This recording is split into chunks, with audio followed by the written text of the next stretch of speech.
দরজাটা তো খোলা। বৌদি, বৌদি,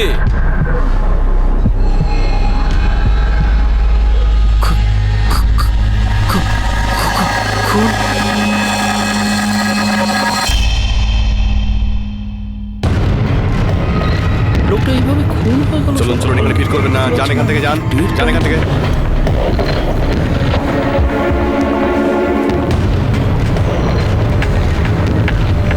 মাধব, ভেতরে চেক করো, বাড়ির বাকি লোক কোথায়। রাইট স্যার, চলো।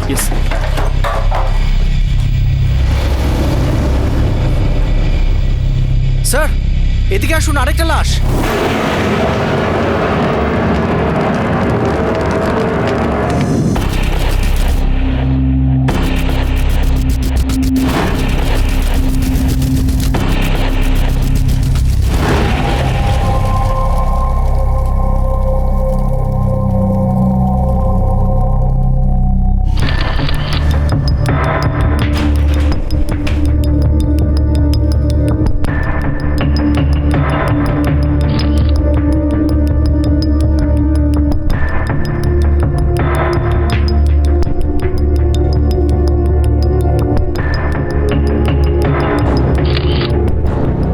পুরো পরিবারের খুন করা হয়েছে, আর সব আঘাতই মাথায় করেছে। হামলা আচমকাই করা হয়েছে, কেউ কোনো প্রতিরোধ করার সুযোগ পায়নি।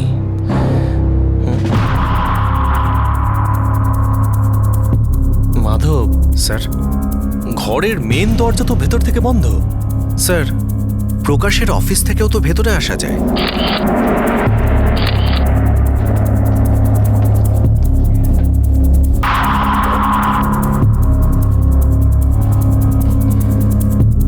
জোর করে ভেতরে প্রবেশের কোনো চিহ্ন নেই।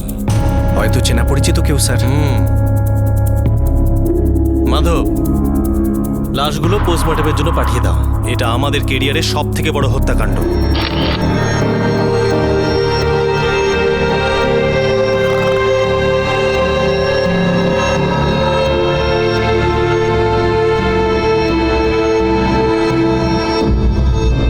শুধু সাংবাদিক প্রকাশ শেখাবতই নয়, এমনকি ওনার গোটা পরিবারকে নৃশংসভাবে খুন করা হয়। এই ভয়ঙ্কর হত্যাকাণ্ড সেই রাতে হয় যখন শেখাবত পিডব্লিউডি ইঞ্জিনিয়ার উমেশ সিং এর ছেলের আসল অপহরণকারীদের ব্যাপারে পুলিশ কনফারেন্সে চ্যালেঞ্জ করেছিলেন। এখন প্রশ্ন এটাই উঠছিল যে আদৌ কি এই খুনগুলির ওই কিডন্যাপিং কেসের সঙ্গে কোনো সম্পর্ক ছিল নাকি নয়।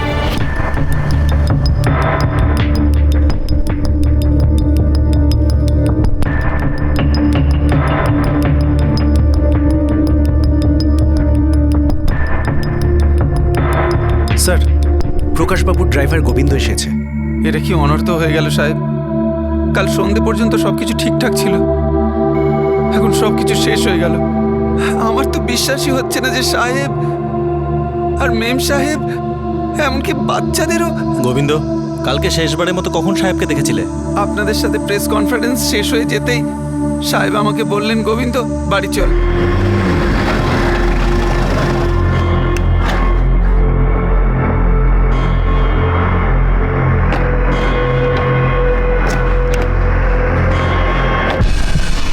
গোবিন্দ, কালকে সন্ধ্যা ঠিক কটার সময় এখান থেকে বেরিয়েছিলে?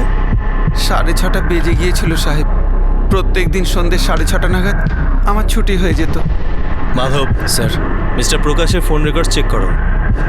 গোবিন্দ, কালকে তুমি যখন এখান থেকে বেরিয়েছিলে বাড়ির বাকি লোকজন কোথায় ছিল? সবাই এখানেই ছিল সাহেব। ওই সিমরান আর কাবিয়াও এখানেই ছিল। সিমরান আর কাবিয়া মানে তো যারা পেইং গেস্ট থাকতো এখানে? হ্যাঁ সাহেব।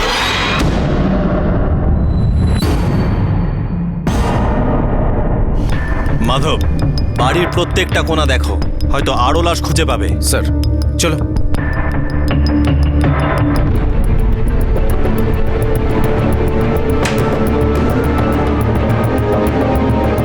স্যার, আর কোনো লাশ নেই।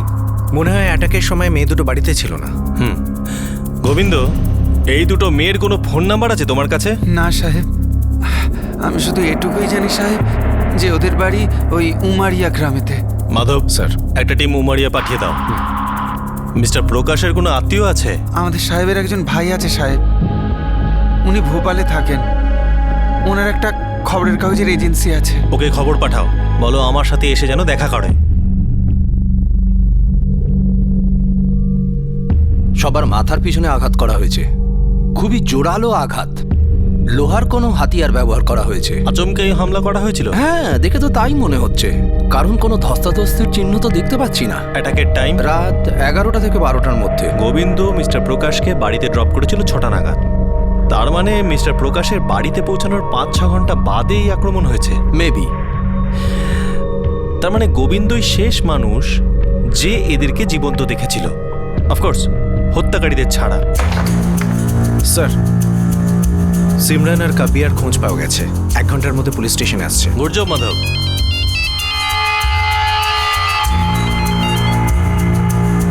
Good afternoon sir. এসব কি হচ্ছে মিস্টার অমর? সমস্ত মিডিয়া তাণ্ডব করছে, আমাদের সমস্ত ফোন লাইন নন স্টপ বেজে চলেছে। সমস্ত মানুষের নজর এখন এসটিএফ এর ওপরে, স্পেশাল টাস্ক ফোর্স। স্যার, আপনার ওপরে চাপ আমি বুঝতে পারছি। দেখুন ইন্সপেক্টর, আমি কিন্তু একবারও কথা বলছি না যে আপনারা পিডব্লিউডি ইঞ্জিনিয়ারের ছেলের কিডন্যাপিং এর তদন্তে কোনো গাফিলতি করেছেন। আর না তো আমি এটা ডাউট করছি যে এই কেসে যতজন ক্রিমিনাল ধরা পড়েছে তাদের প্রত্যেকে নির্দোষ। আমার চিন্তার কারণ এটাই যে শিখাবত আমাদের দিকে আঙুল তুলল, আর সেদিনই রাতে ওকে আর ওর পরিবারকে ওয়াইপ আউট করে দেওয়া হলো। আর এই মিডিয়া 2 আর 2 জুড়ে নিয়ে না জানি কি অঙ্ক করছে। স্যার, আমি আমার পুরো ফোর্স নিয়ে এই কেসে তদন্ত করছি। বিশ্বাস করুন, খুব দ্রুত আমরা এর সমাধান করতে পারবো। আমার জন্য এখন এক সেকেন্ড অত্যন্ত দামি।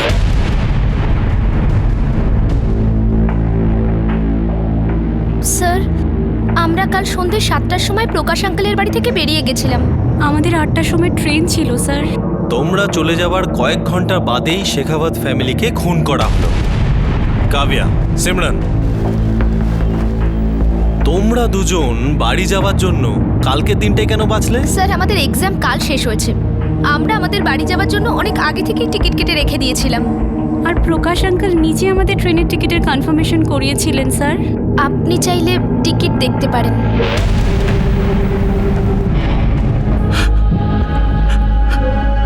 দিলীপ, তোমার ভাই আর তার পুরো পরিবারকে খুন করা হয়েছে, পুরো বাড়ি তছনছ করা হয়েছে।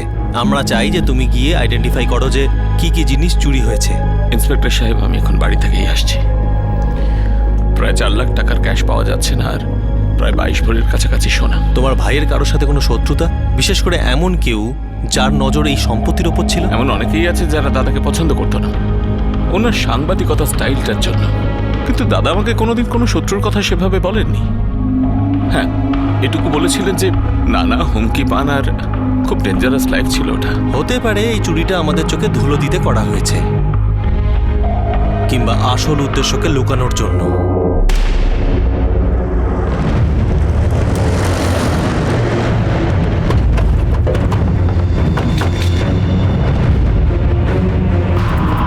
প্রকাশ ইল্লিগাল মাইনিং গুন্ডাদের সাথে ঝামেলায় জড়িয়েছিল, আর এর মধ্যে বেশ কিছু কেস ডাইরেক্ট আমার ডিপার্টমেন্টের আন্ডারে ছিল। প্রকাশ শেখাবত আপনাকে হুমকির ব্যাপারে কখনো কিছু বলেছিল?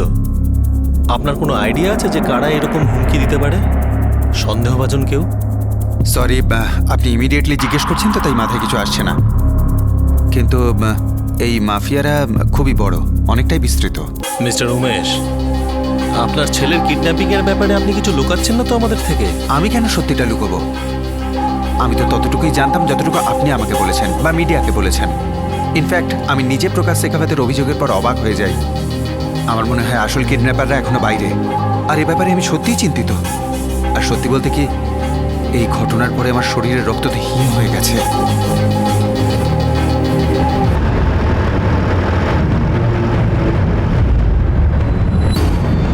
যারা গ্রেপ্তার হয়েছে তারা কি আসল অপরাধী? আমার ডাউট আছে স্যার। স্যার, এসটিএফ খুব তাড়াতাড়ি সো-কল্ড কিডন্যাপারদের কথা মেনে নিল। আর ভুলবেন না, এই কেসে একবার আমার বিরুদ্ধেও অভিযোগ উঠেছিল। কেন নিয়েছি স্যার? প্রকাশ শেখাবত আর তার পরিবারের খুন হওয়ায় মিডিয়া প্রায় আগুন জ্বালিয়ে দিয়েছিল। চিন্তা আর চাপের মুখে দাঁড়িয়ে থাকা পুলিশ সঠিকভাবে নিজেদের ভারসাম্য বজায় রাখতে পারছিল না। তার উপর শেখাবতের তোলা অভিযোগ গোদের উপর বিস্ফোরণ মতো ছিল যে পিডব্লিউডি ইঞ্জিনিয়ারের ছেলের আসল কিডন্যাপাররা এখনো স্বাধীন ঘুরে বেড়াচ্ছে আর কোনো অন্ধকূপের মধ্যে ওঁত পেতে বসে আছে। স্যার, স্যার প্রকাশবাবুর সেলফোনের সব নাম্বারগুলো স্ক্যান করা হয়েছে। বিকেল থেকে খুন হওয়া পর্যন্ত সব নাম্বারে আমি ফোন করেছি, সবাই ক্লিন। মাধব, মিস্টার উমেশ সিং এর ছেলের কিডন্যাপারদের সাথে আমি কথা বলতে চাই, 4 জনের সাথে।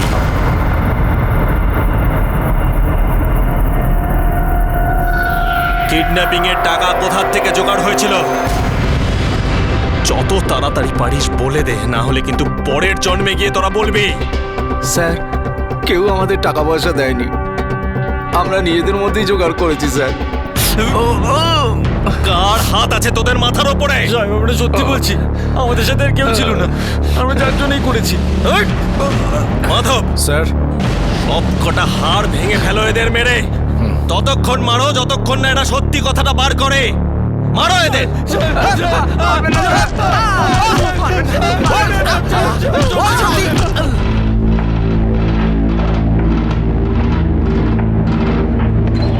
স্যার, ওদের মুখ থেকে কথা বের করার অনেক চেষ্টা করলাম, নতুন কিছু পেলাম না। স্যার, মনে হয় প্রকাশবাবু প্রেস কনফারেন্সে যে স্টেটমেন্ট দিয়েছিলেন সেটাকে আমরা একটু বেশি গুরুত্ব দিচ্ছি। পুরো তদন্ত সেটাকে মাথায় রেখেই করছি আমরা। হতে পারি এই খুনটা প্রকাশবাবুর কোনো অ্যাক্টিভিটিস বা কিডন্যাপিংয়ের সাথে জড়িত নয়, একটা পরিষ্কার ডাকাতির কেস।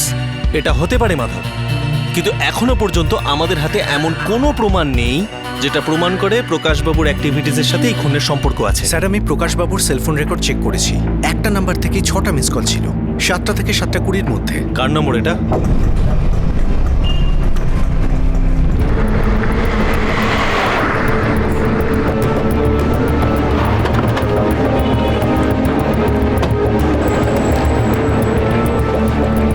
তুমি রঘুবীর তিওয়ারি? হ্যাঁ, আমার নামই রঘুবীর তিওয়ারি। কি হয়েছে বলুন? 2808543210 তোমার নাম্বার? না স্যার, আমার নম্বর তো 2896325018। 2808543210। এই নম্বরের সিম কার্ড তোমার নামে রেজিস্টার্ড। এই দেখো।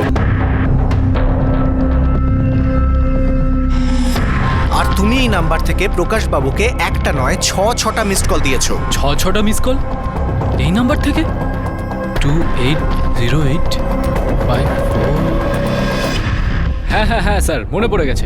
সাহেব সাহেব এই নম্বরটা আমি নিয়েছিলাম, কিন্তু আমার বোনের জন্য নিয়েছিলাম সাহেব। বোনের নাম আর ঠিকানা? সাহেব, ওর নাম সবিতা, এই উমারিয়া গ্রামেই থাকে। কিন্তু ব্যাপারটা কি সাহেব?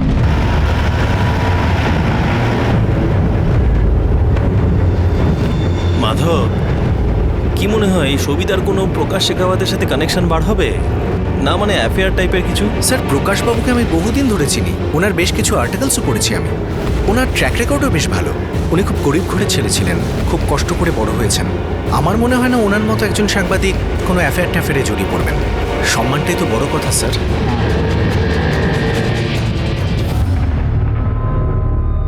সন্ধ্যা 7টা 7:30টার মধ্যে 6টা মিসড কল। ও স্যার, আমি করেছিলাম। কেন করেছিলে?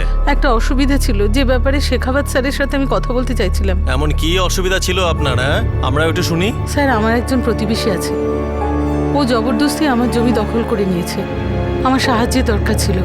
এখানকার এক পার্টি কর্মচারী আমায় শেখাবত বাবুর নম্বর দিয়েছিল, আর উনি বলেছিলেন যে শেখাবত বাবু অনেক বড় সাংবাদিক, অনেক পরিচিতি আছে, আর সাধারণ মানুষকে সাহায্যও করেন। ব্যাস, আমি তো এই জন্যই ফোন করেছিলাম। আরও একবার ডেড এন্ড। প্রকাশ শেখাবত আর তার পরিবারের খুন স্পেশাল টাস্ক ফোর্সের ঘুম কেড়ে নিয়েছিল। একদিকে প্রেস আর ইলেকট্রনিক মিডিয়া সিবিআই তদন্তের দাবি করছিল, এটা বলে যে এই হত্যাকাণ্ডের পিছনে কোনো বিশাল বড় কনস্পিরেসি আছে। আর অন্যদিকে স্পেশাল টাস্ক ফোর্স মাটি খুঁড়ে সূত্র বের করছিল, কিন্তু প্রতিটা সূত্রই নিভে যাওয়া বাতির মতো মনে হচ্ছিল। আমরা একটাও সূত্র ছাড়ছি না, এই কেসটার উপর বিশেষভাবে জোর দিয়েছি। What is the result inspector? 0? I am sorry to say, it's a big 0। Sir, আমার সন্দেহ হচ্ছে যে এটা চুরিরই কেস। এটা কাকতালীয় যে চুরি আর মার্ডার আমাদের প্রেস কনফারেন্সের কিছু পরেই ঘটে।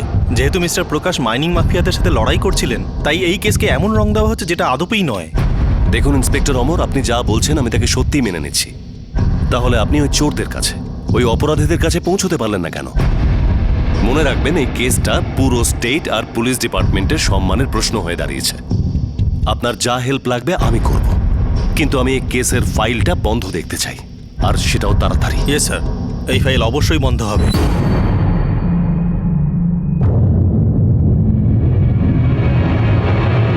দেখো গোবিন্দ, মামলা খুবই জটিল হয়ে উঠেছে। ছোট্ট থেকে ছোট্ট সূত্র আমাদের কাছে ইম্পর্টেন্ট। তুমি মনে করো, মাথাটাকে একটু খাটাও আর একটু ভাবো, তোমার সাহেব কি কোনো তোমার কাছে কখনো হুমকির কথা বলেছিলেন, বা নিজের ভাইয়ের সাথে কোনো ছোটখাটো মনোমালিন্য, এমন যা কিছু যা তোমার মনে পড়ে?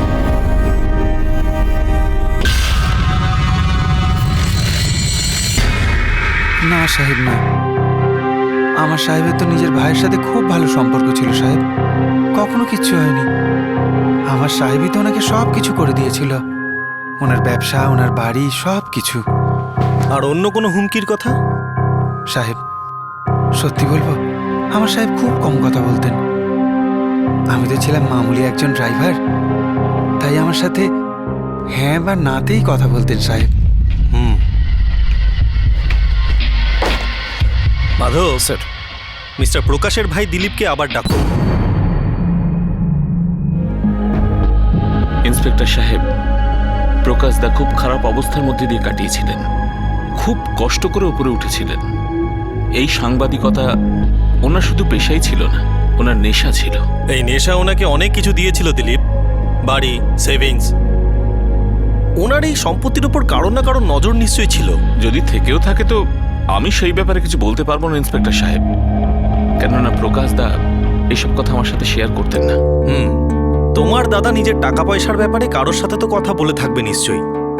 কাউকে কোনো লোন দিয়েছিল, বা লোন নিয়েছিল, বা কোনো জমির ডিলিং? না ইন্সপেক্টর সাহেব। দিলীপ, তোমার দাদার বাড়িতে যে মারাত্মক হামলা হয়েছে, তাতে হামলাকারীরা ভাঙচুর করে জোর করে বাড়িতে ঢোকেনি, বরং তারা তোমার দাদার পরিচিতই ছিল। সরি ইন্সপেক্টর সাহেব, আমি এই ব্যাপারে আপনাকে কোনো সাহায্য করতে পারবো না। তোমার দাদার অ্যাকাউন্ট কোন ব্যাংকে আছে? কতগুলো অ্যাকাউন্ট আছে সেটা জানো? হ্যাঁ জানি, ওনার 3টে অ্যাকাউন্ট আছে। এক্সেলেন্ট। মাধব স্যার, তুমি ওনার সাথে যাও। ওকে। আমার এই 3টে অ্যাকাউন্টের ডিটেলস চাই, সমস্ত ট্রানজাকশন। আমরা কোনো না কোনো সূত্র নিশ্চয়ই পাবো।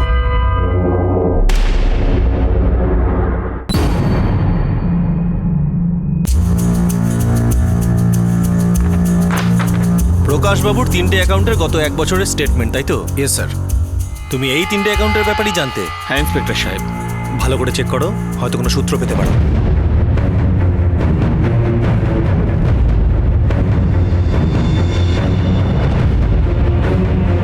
স্যার, এই ট্রানজ্যাকশনটা দেখুন, কিছু গন্ডগোল আছে। কিরম গন্ডগোল মাধব?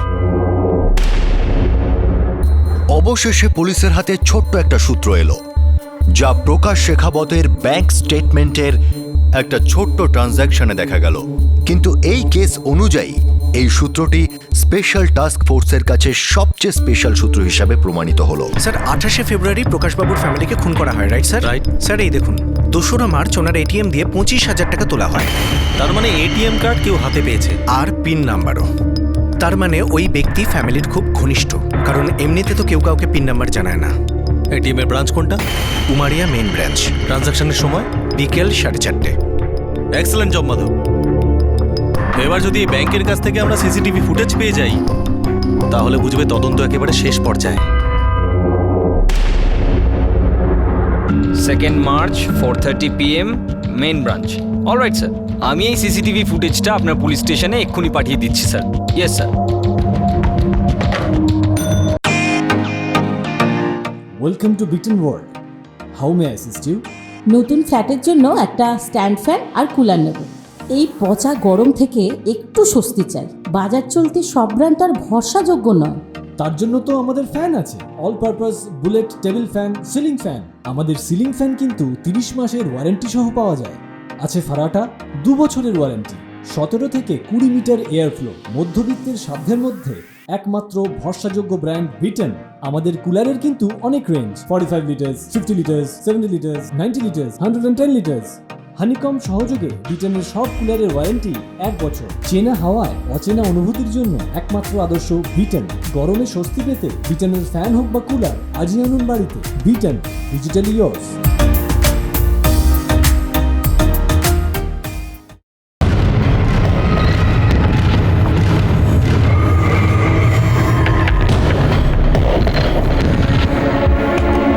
এই হলো আমাদের টার্গেট, যে টুপি আর চশমার আড়ালে নিজেকে গোপন করছে। এর ওপরেই আমাদের কাজ করতে হবে মাধব। এই চশমা ও টুপির পিছনের মুখটাকে আমাদের সামনে বার করে আনতে হবে। অনেক অপেক্ষা করেছি মুখটাকে দেখার জন্য। ব্যাস, ব্যাটাকে একবার হাতে পেলে হয়। স্যার, আমাদের কাছে এমন একটা সফটওয়্যার আছে যার সাহায্যে আমরা এই টুপি আর এই চশমা দুটোই ছবির থেকে আলাদা করতে পারি। আর তারপর আপনি হয়তো এই চেহারাটা চিনেও ফেলতে পারেন। কত সময় লাগবে? স্যার, আগে শুরু তো করি। Sir, just give me few minutes please.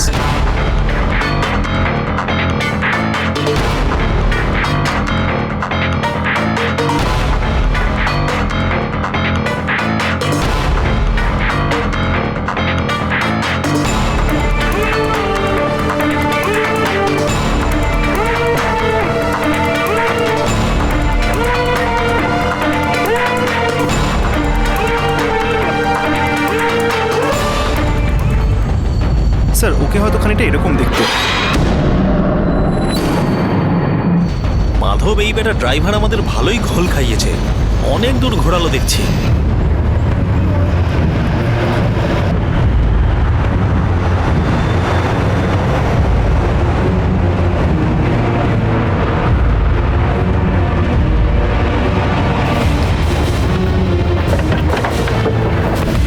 Sir, এটাই গোবিন্দর বাড়ি। ফোন বন্ধ বলছে স্যার। মাধব, ওকে পালাতে দেওয়া যাবে না, কোনোভাবেই যেন পালাতে না পারে। আরে দাদা, দাদা একটু শুনুন এদিকে। সাহেব, এখানে যে গোবিন্দ থাকে ও কোথায় আছে? সাহেব ও সকাল সকাল নিজের পরিবারকে নিয়ে চলে গেছে। কোথায় চলে গেছে? ওর খুড়তুতো ভাইয়ের বিয়ে। কোথায় বিয়ে হচ্ছে? নেপালপুরে। মাধব স্যার, নেপালপুর যাবার সমস্ত বাসকে রাউন্ড আপ করো। রাস্তার পড়া সমস্ত পুলিশ স্টেশনকে খবর দাও। সাহেব, ওরা প্রাইভেট বাস নিয়ে গেছে। Private bus? হ্যাঁ সাহেব। আর সাহেব, ওর সাথে অনেক আত্মীয় স্বজনও ছিল। ঠিক আছে, ধন্যবাদ। স্যার, আমি সব এক্সিট পয়েন্টগুলোকে সতর্ক করে দিচ্ছি। গুড মাধব।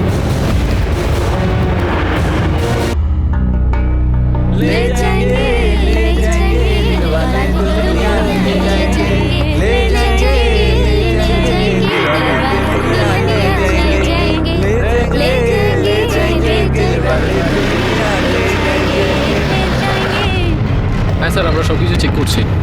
হ্যাঁ, এই ওই গাড়িটা চেক হয়ে গেছে, ছেড়ে দে। লাইসেন্স আছে? হ্যাঁ স্যার, আছে। টিকিটে কি আছে? দাঁড়া, এদিকে দাঁড়া দাঁড়া দাঁড়া।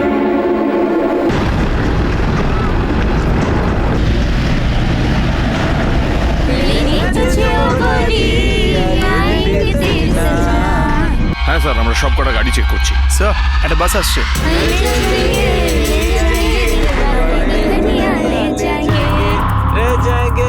रह जाएंगे देखने वाले देखते रह जाएंगे।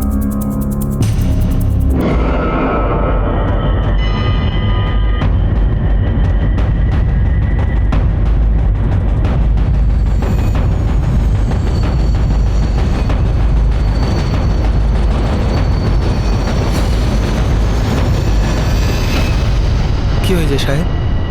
স্যার, গোবিন্দ ধরা পড়েছে। নেপালপুরের এন্ট্রি পয়েন্টে আমাদের প্যাট্রোলিং টিম ওকে ধরে ফেলেছে। গুড। সাহেব, আপনি দেখুন, কোথাও বড় একটা ভুল হচ্ছে সাহেব। আমি এই বিষয়ে কিচ্ছু জানি না। বেটা, এটিএম এর ক্যামেরায় তোর মুখ ধরা পড়ে গেছে, যাকে আমরা চিনতে পেরে গেছি। তুই যদি বোকা সাজিস, একটু নাটক করিস, তাহলে মা কালীর দিবি বলছি তোর মুখের ছবি পাল্টে দেবো। চল বল। সাহেব দেখুন, ওই, বল। আপনি বল। সাহেব,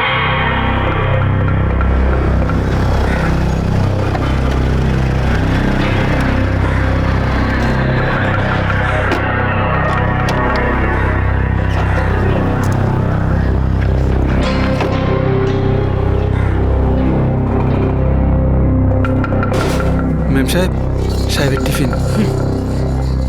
গোবিন্দ কিছু বলবে? হ্যাঁ ম্যাডাম, মানে যদি আপনার আপত্তি না থাকে তো আজ রাত্রে সাহেবের অফিসে শুতে পারি আমি। কাল সকালে এক আত্মীয়কে আনতে ভোপাল স্টেশনে যেতে হবে। কি যে বলো গোবিন্দ, এতে অসুবিধার কি আছে? তুমি তো বাড়িরই লোক, হলে মাদুর রাখা আছে, নিয়ে নাও। আচ্ছা ম্যাম সাহেব। আমি সাহেবের বাড়িতে চুরি করার প্ল্যান করেছিলাম। মালিকের বাড়িতে কেন চুরি করতে চাইছিলি? তাও সেই বাড়ির যার কিনা তুই এতদিন সেবা করেছিলি। সেবা তো প্রচুর করেছি সাহেব, কিন্তু লাভ বেশি হয়নি। টাকার বড় অভাব চলছিল সাহেব, দেনার দায় ডুবে যাচ্ছিলাম। খুড়তুতো ভাইয়ের বিয়ে ছিল, ওকেও টাকা দেবার ছিল। সেই জন্য আমি চুরিটা করি। অনেক দিন আগে থেকেই এর প্রস্তুতিটা শুরু করেছিলাম আমি।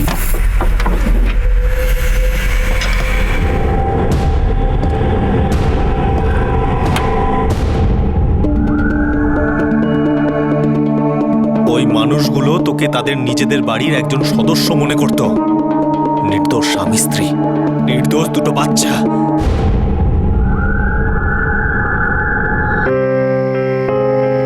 এবার আমরা আসি। ছুটি পেলে আসিস কিন্তু, তোরা বাড়ি গিয়ে আবার আমাদের ভুলে যাস না যেন। তোমাদের ছাড়া বড় একা একা লাগবে।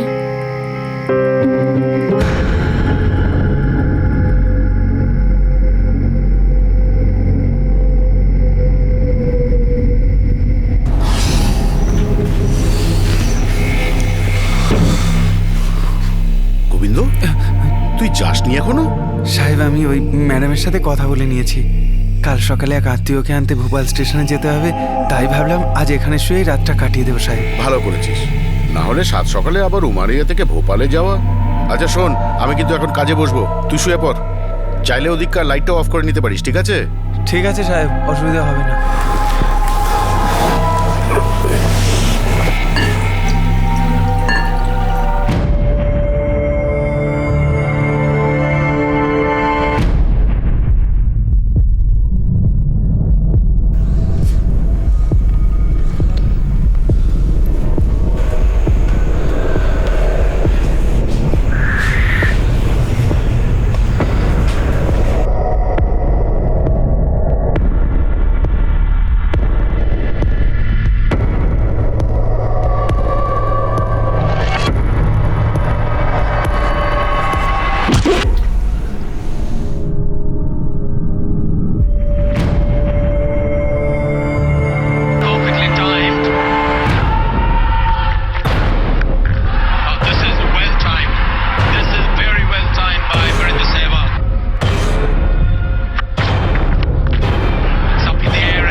অনেক বছর ধরে এই পরিবারের জন্য কাজ করেছিলাম সাহেব।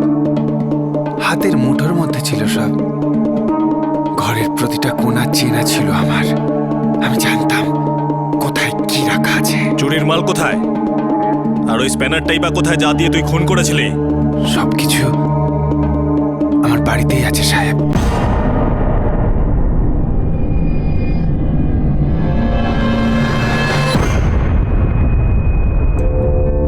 স্যার, আমরা চুরির মাল উদ্ধার করতে পেরেছি, বিশেষ করে গয়না।